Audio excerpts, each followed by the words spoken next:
Ya, tunamshukuru Mwenyezi Mungu. Tumefika salama jijini Arusha na tuko tayari kwa ajili ya mchezo wetu unaofuata wa ligi kuu raundi ya 4 dhidi ya TRA. Ni moja kati ya michezo muhimu sana kwetu, moja kati ya michezo ambayo tunaitazama kama mguu wetu wa kutokea, kwa sababu toka tumeanza ligi kuu msimu wa 2026 2027 hatujapata alama tatu kwenye mchezo wowote ambao tumeupata, zaidi ya alama moja tulioipata kwenye mchezo wa kwanza dhidi ya Mbeya City, si matokeo dhidi ya Pamba Jiji pale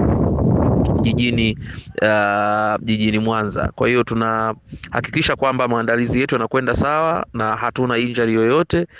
Hali ya kikosi ni nzuri, benchi la ufundi pamoja na mwalimu wako sawa, na tunapambana kuhakikisha kwamba kila kitu kinakuwa kiko sawa, kuanzia ngazi ya uongozi juu mpaka ngazi ya chini ya upande wa mashabiki wetu unakuwa uko sawa, ili kusitokee changamoto yoyote ambayo inaweza kupelekea sisi kupoteza mchezo huo. Kwa hiyo ni waahidi mashabiki wetu kwamba mchezo huu ni mchezo muhimu sana kwetu. Mchezo huu ndio mchezo pekee ambao sisi tunautazama kama mchezo wa kuturudisha kwenye ramani ya msimamo wa ligi kuu kwa msimu huu. Shukrani sana.